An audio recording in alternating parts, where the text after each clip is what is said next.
శ్రీకాకుళం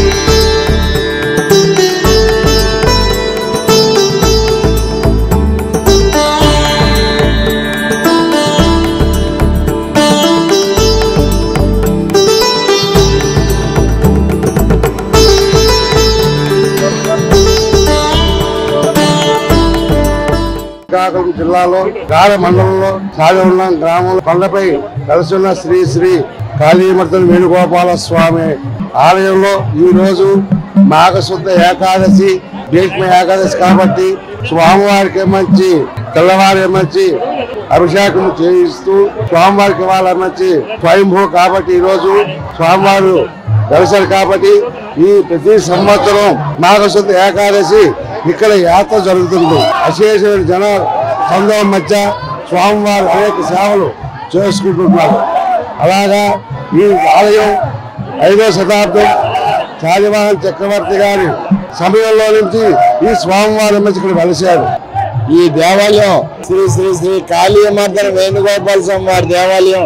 ఇది శాలివాహన చక్రవర్తి టైంలో 5వ శతాబ్దంలో నిర్మించబడిన దేవాలయం. ఈ స్వామివారి స్వయంభూ సుమారు 1273 సంవత్సరం నుంచి మా వంశస్థులు అనువంశిక ధర్మకర్తలుగా ఉంటూ ఉన్నారు. ముఖ్యంగా ఈ దేవాలయం విశిష్టత చెప్పాలంటే ఈ దేవాలయంకి అశేష భక్త జనాభాలు రావడానికి కారణం ముఖ్య కారణం ఏంటంటే ఈ భగవంతుడు ఈ కాళీమర్దన వేణుగోపాల స్వామి భక్తులు కోరికలు తీరుస్తున్నారు కాబట్టి ఎంతమంది భక్తులు ఉత్తరాంధ్ర ఒరిస్సా నుంచి వచ్చి దర్శనం చేసుకుంటున్నారు. ఈ రోజు భీష్మేకాదశి చాలా పర్వదినం శనివారం నాడు పడింది. అందువల్ల ఇంత భక్తులు తాగడం ఉంది. అయితే మేము ఇది అనుకునే దీనికి తగ్గ ఏర్పాట్లు కూడా చేసాం కూడా. భక్తులకు ఏ విధంగా అసౌకర్యం కలగకుండా బ్యారికేడింగ్ అనుకోండి, క్యూ లైన్ లో మంచినీళ్ళు ఉసిరికాయలు ఇవన్నీ సప్లై చేయడం జరిగింది.